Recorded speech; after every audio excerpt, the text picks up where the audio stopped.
No, I could hear myself. I just can't see myself. Okay. So I'm going to go ahead and get started here. Today we're going to be talking about that first initial meeting with a new builder. There's two different types of new builders at conversations, in my opinion, that I've run into.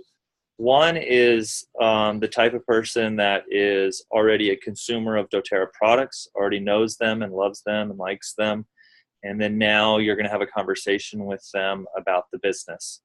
The second is somebody who is not a customer yet, but you believe could be a good person in the business, and therefore you want to sit down with them and have a conversation with them about the business.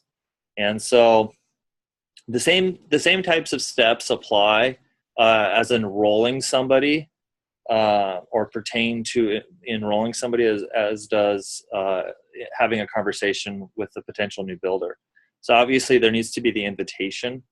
You don't want to be misleading. You want to be very direct and talk about the business and that you would like to have a conversation with them about the business.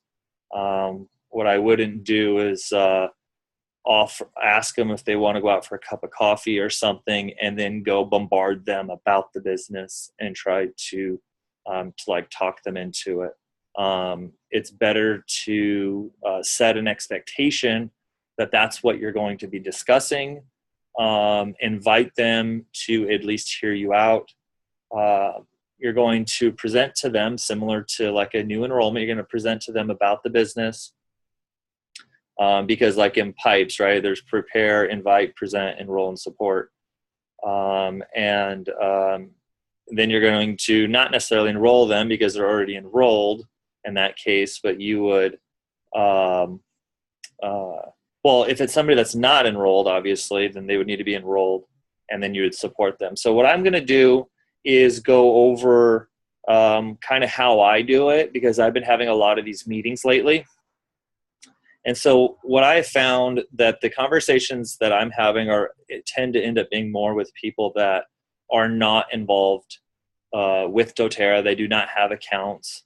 There are people that I have met that enjoy holistic living, natural living, and they're looking for opportunities. And so what I do in a situation like that is I'll schedule a time to meet with them, to introduce myself, to introduce the products to them. One thing that's key that I want everybody to keep in mind when meeting with any prospective builder, and I'm very bad at this, but I still have to tell myself and work on this, is that to keep the meeting to 1 hour. That is critical. I feel like we could only absorb so much, and then after that it just turns into like information overload, and the person's not going to get much of anything. I'm going to close this door real fast. There's a helicopter going by, and I can't be really loud. So try to keep it within an hour. I've been guilty of turning it into like 2, and I don't know how I do that, but that's something that I'm working on. So you want to keep it to an hour. But in doing this, what I'm doing with these people is, first off, I'm just getting to know them, what they're doing, what kind of work that they do. I try to make the conversation about them. And in doing that, I am also, similar to contacting and meeting people and looking for health concerns that people have and ways they can benefit from the oils. What I'm doing is I bring my oils. I have my little Bali bag filled with oils. And what I'm doing is I'm pulling them out and sharing different ones, different experiences. For example, I talked about how we got introduced to the oils, and I pull out the peppermint, and that was the oil that my wife loved when she was pregnant, and it helped her with her nausea. And so at that moment, already have the peppermint out. I'm screwing the lid. I'm passing it over to them. I'm having them experience the oils. One thing that you don't want to do in talking to people about the business in the initial part, even if they are a consumer of the product, is just flat out open up the compensation plan guide, which is like this, 4-page fold out thing. And it has all these percentages and unilevel charts and all these ranks. And it's just completely overwhelming. And the other thing is, people a lot of times will see some of the compensation possibilities, and they're already like, this isn't real. This is dumb. Like, why am I wasting my time with you? And so I don't have that conversation in the initial meeting with them. The meeting is about them and about their goals. And so a couple of notes that if you want to take in the first meeting is what you want to do is first off, make it about them. Try to get them to do as much of the speaking as possible. And that's really hard for me as well. Ask them questions. Ask them what their goals are. Ask them beyond that. Ask them what their dreams are. Ask them what their strengths are. Ask them what their weaknesses are. And then lastly, a real important fact is to ask them what they expect of you as their mentor. You want to make sure expectations are laid out and that they're met. You want to hold up your end of the bargain about what you're going to do. And you have to understand what they expect of you, because this is a relationship that will go two ways. You want to know that when you outline something that you expect of them, that they'll deliver, because anytime something is asked of you, you deliver. And so that has to go both ways. And so again, the first meeting is talking about their goals, what they want to accomplish. One thing that I also touch on is a little bit about my story, about my why.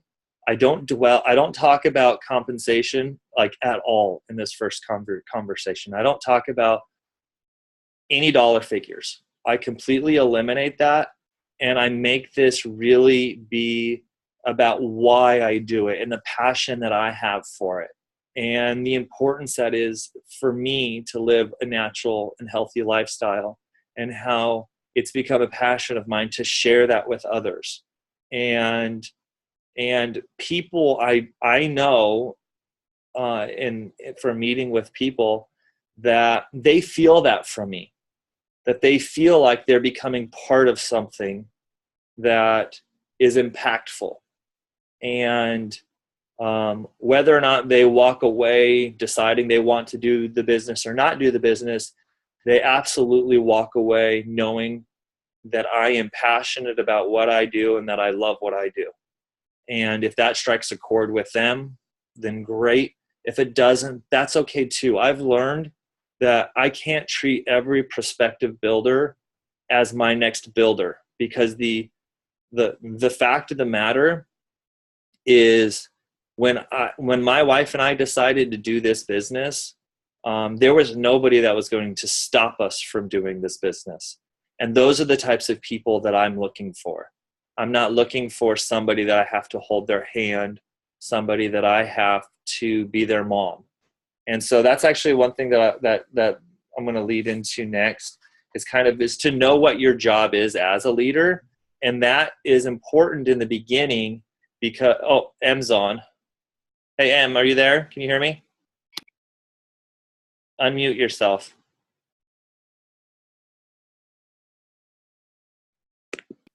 There, can you hear me? Are you talking to me? Yes, I'm talking to you. Hi, sorry. No problem.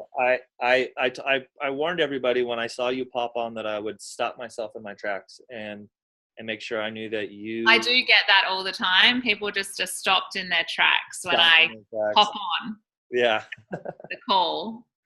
I'm just trying to sort out teenagers, and I was just busy selling in every oil kit. Sorry, I'm late. I couldn't cut her off. That is a good reason to be late. So we're talking about the conversation with new builders. And I don't believe there's many other people in this business that are more qualified to have this conversation than you, because I feel like every time M does a class, we get a phone call or a text message that she just found 2 really good builders. Now, M has also learned in the 2 years doing this that a percentage of those people actually turn into a builder, and then another percentage of those people actually turn into an actual good builder, and then an even smaller percentage of those turn into great builders. And so it's statistics. And so I want M to make sure she knows to interrupt me at any time and to chime in, because what this isn't is Liz loves her PowerPoints and does a great job. This, I have some bullet points of things because I've been having a lot of these types of meetings lately, and kind of the things that I've been going over. And so thanks, Em. So interject anytime. So what I wanted to just touch on briefly here was to know what your job is as a leader, so that when you're having these initial conversations with people, you're setting the appropriate expectation about who you are and what you're going to do for them in the very beginning, because you want to make sure that that's outlined. So moving forward, there's not this false expectation. Moving forward, they know what you're going to do for them, and they know what you can expect, what you're expecting from them. And so as a leader, your job is to help them to reach their goals. And again, that's why that initial conversation is about them, about knowing what their goals are. You are going to educate them as a leader. You're going to train them. And most importantly, you're going to empower them. And so you're going to teach them how to do things on their own. You're not going to be doing everything for them. That is an important thing. Every class that you help them teach, you should be teaching them how to do what you're doing. How in contacting, you're teaching them how to contact. You're not just, again, everything is about teaching them to know what you know so they can do what you do. And then lastly is to keep things simple. That sometimes for me can be complicated, and for a lot of people, I remember when we first got started this business, Liz and I felt like we had to build a website, and I spent hours doing that. And we had to have a bunch of like training videos and modules and things, and no system was perfect. And so we kind of had like this paralysis by analysis because we felt like everything had to be perfect. Well, keep things simple and just move forward. And then the no's in this is we're not pressuring people. We want people, like I said, when Liz and I got involved, there was nobody that was going to stop us from doing this business. And those are the type of people that you're looking for. So we're not going to be pressuring people. We're not going to make them do things. We can encourage people. We could outline expectations, but we can't make people do things. This is their business. And our goal is to help people accomplish their goals. And by knowing what their goals are, we could remind them of those goals. We could remind them of their dreams, and those triggers that could help to motivate to get them to do things. But a lot of people are getting involved in this because they don't want a boss. But we need to teach them how to become their own boss and to manage their own time and do the things that they need to be doing. And then lastly, to put it simple, is, don't be their mom. We can't be people's moms. We need to empower people to know what they're doing. So in that first conversation, what I walk away with in some cases is, I have somebody that wants to buy a kit. They want to get started, but I don't at that moment, I don't go over compensation plan. I don't go over a 6-week launch. I don't go over, all the ins and outs of what it takes to do the business. I am enthusiastic about the love and the passion that I have for the business. I am excited for them and, for the choice that they're making and wanting to learn more.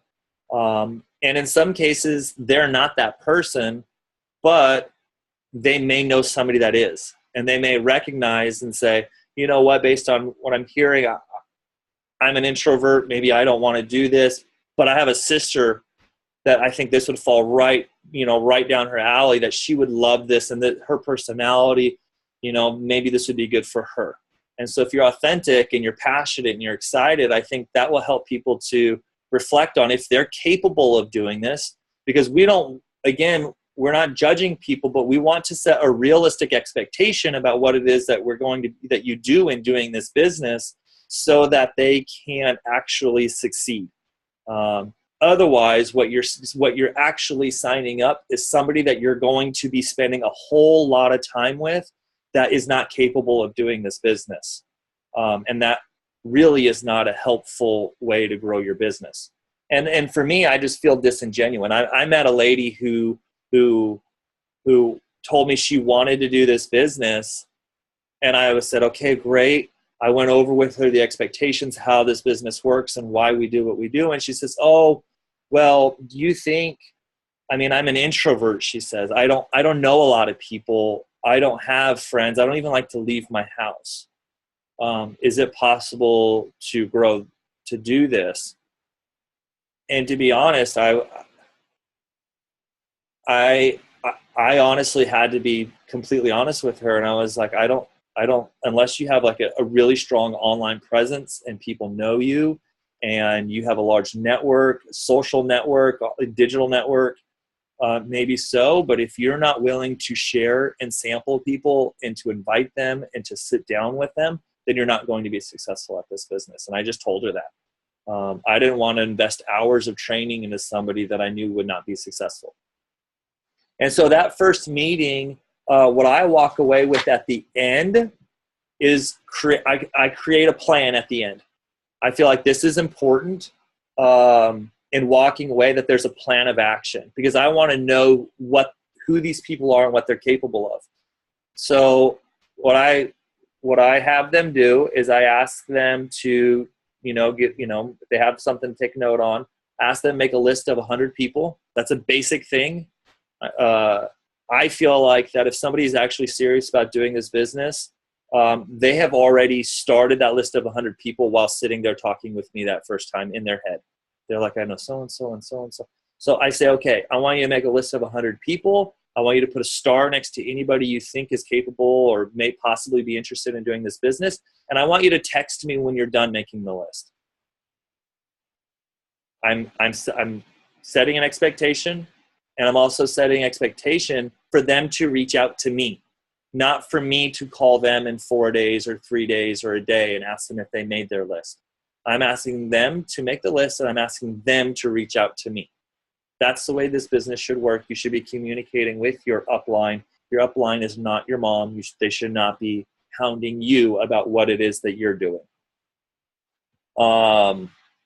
Next, I'll email them. In a lot of cases, I've actually done this prior to this meeting, but I'll email them some videos about the business. When I meet with them, I usually give them a living magazine, and I give it to them, and I ask them to read it over, go over the different articles. And then,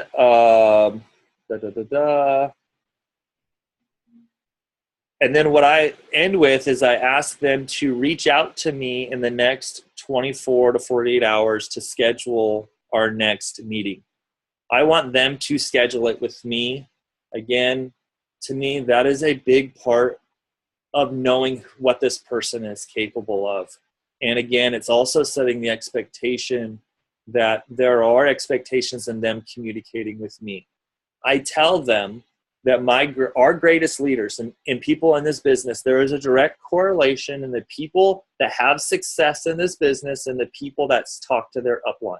I'm sure, Em, you can second this. Some of your most successful leaders, some of the ones that are the most consistent and their businesses are growing, there is a direct correlation to how much you speak with them. Am I right?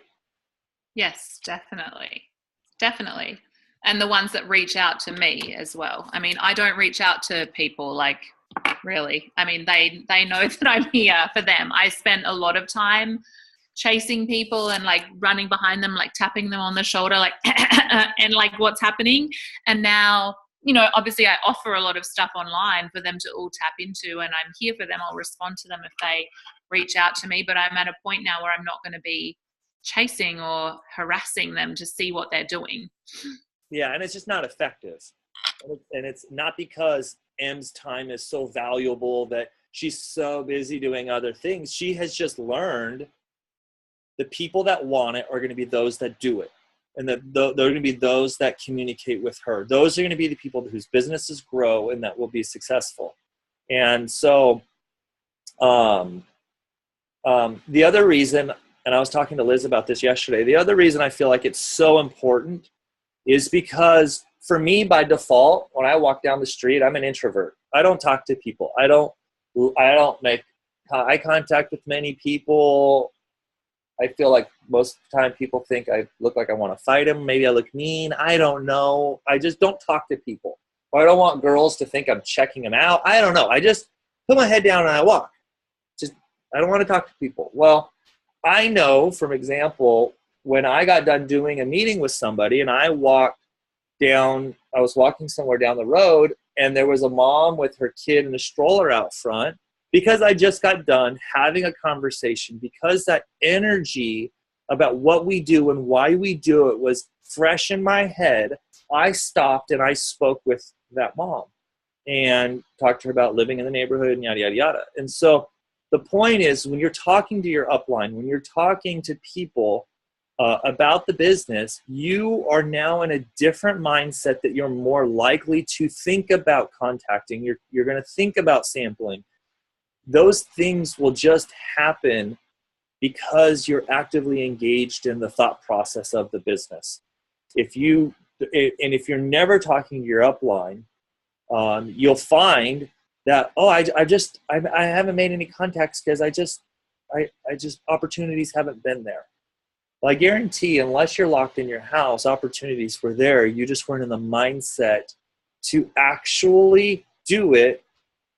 And the best way to get yourself in that mindset is Liz will talk to some of our builders on a daily basis, and some of them call and they don't even know why they're calling. I think Christy, she's on, but I don't know if she's actually on. I can't see her. She's on her phone.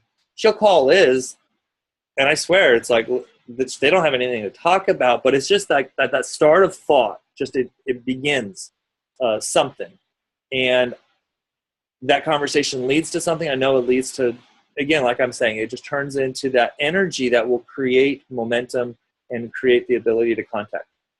So just to recap, that initial meeting, and we can do another Zoom about the follow-up process and how to launch a builder, because what I like to do following this meeting is I'll sit down with them and I'll go over the details of the compensation plan. That's another meeting. I don't do that the first meeting. I outline all the details of the compensation plan in a way that allows them to understand the structure of the business, and it allows them to also see the potential of the business. And at that point, I set a financial goal with them. I really, at this juncture, if they have not enrolled yet, I cut off. That's the end of my investment of time with somebody, because I'm not going to go into the 6-week launch. I'm not going to give them a bunch of samples to start inviting to kind of see what happens. And maybe I'm wrong. Maybe you do it differently than that, Em.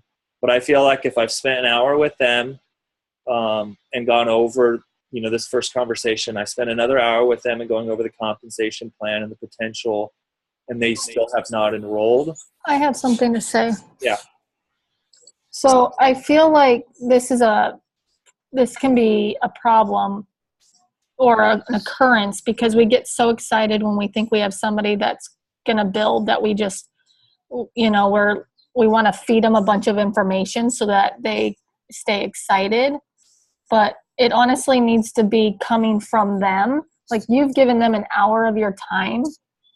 And if they're not doing the simple things that you've asked, you really shouldn't give them more of your time. It's not productive for you and it's not productive for them until they've done, what they said they were going to do.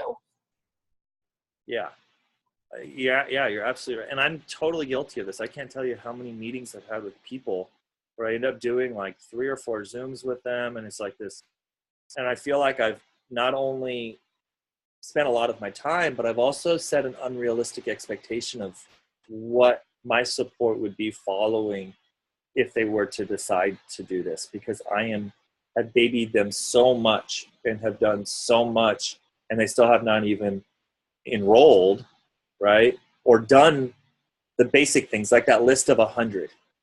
To me, that's the simplest thing that you can do to find out if somebody's serious. Because when Molly gave us the challenge of making a list of 100, I don't think by the end of the day, that same day, we had a list done. That to me is the simplest way in seeing how serious somebody is. And so, does anybody have any questions? I don't want to just be babbling on about stuff. This was meant to be specifically about that initial meeting with somebody about the business, and I want to make sure I've addressed people's concerns or questions or hesitations or issues that they've ran into. So now is the time to ask those questions if you have any. Dave, it's Charity. Hey, Charity. Can you hear me? So at what point do you decide, because I have one person under me who is a awesome share. So at what point in time do you introduce the business? Do you even want to talk about the business you share? You're breaking up really bad. Is it breaking up for everybody else, or is it just me? I think I got the gist of it. Is that better? Can you hear me now? I think I got the gist. So they're a really good share, and at what point do you introduce the business? Yes. Okay, that's your question. I could answer that, but I want if you want to add something to this, I want you to jump in and add something to this. Okay. Yeah, I couldn't hear the question. Sorry. Can you repeat it? As a really good sharer, at what point do you introduce the business? Oh, I offer the business to like everybody, and something really shifted for me when I went to leadership for the first time. So that was February last year. I'd been building for like 7 or 8 months and still felt really awkward talking about the business. Like I was like, I'm just going to teach classes and get people enrolled with oils, and I'm not going to talk about the business because then people will think I'm trying to lure them into my network marketing scheme. And if they want to ask me, they'll ask me, blah, blah, blah. And something shifted for me so hard at that thing, because David Ellis gave that presentation on the power of residual income. And, especially like I'm from Australia, and I really see the differences in people not being able to retire here because of not having like the same sort of free healthcare. And, we have sort of systems in place because we're a socialized country, and I feel so devastated every time I'm at the supermarket and some like hobbly, like hunched over, like 93-year-old man is bagging my groceries. Like people can't, there's little old ladies who can't stay in the house that they've lived in, blah, blah, blah. Like this kind of like affects me.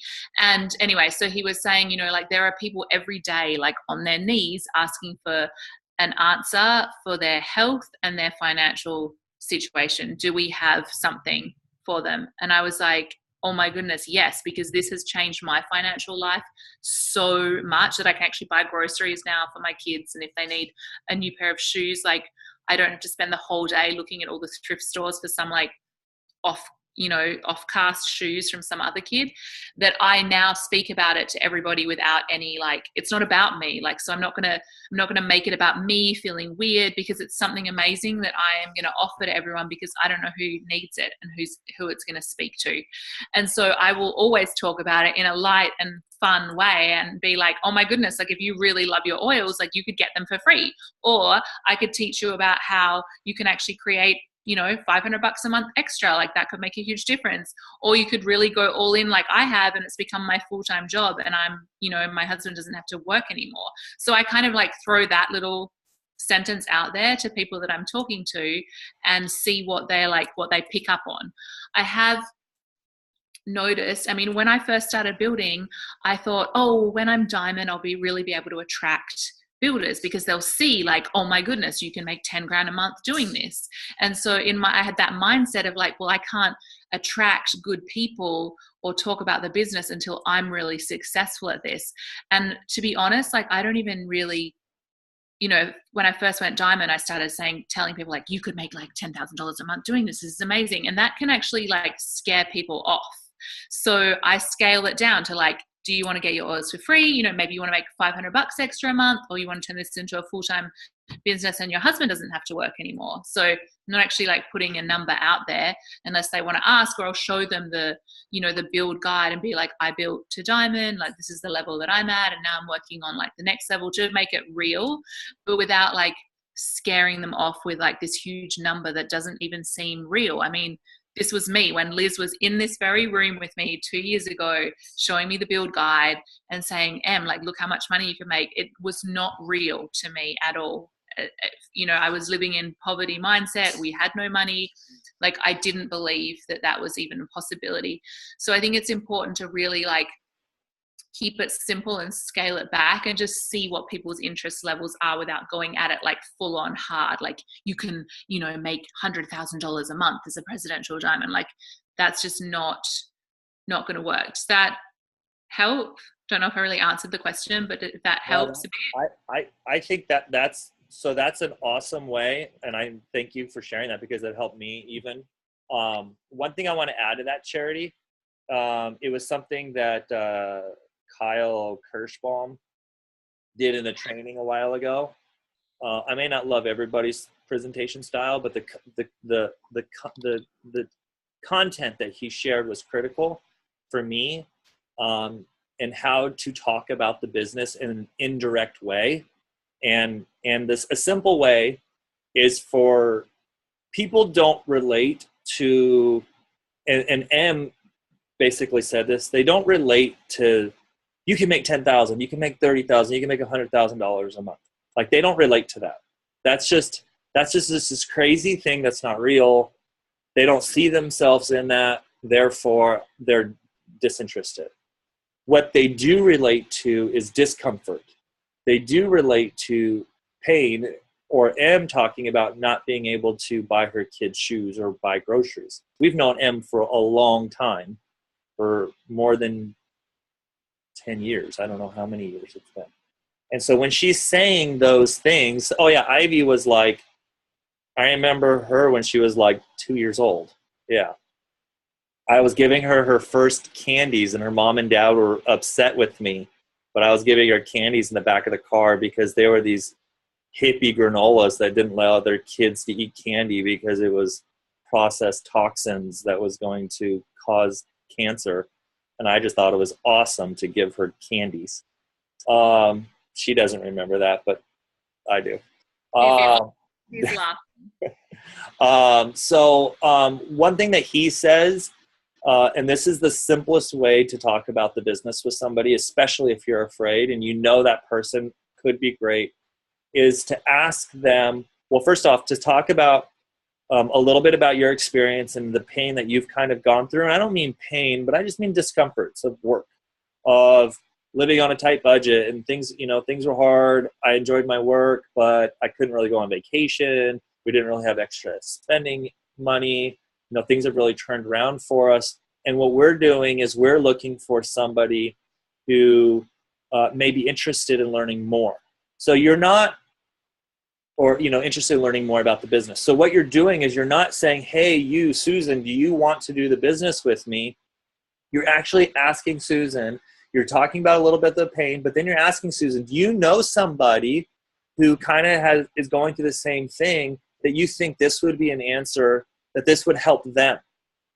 You know, that this is something that would be good for them. And if Susie's sitting there thinking to herself, well, wait, what about me? Like, what you just described sounds like something I want. Can I be involved in that?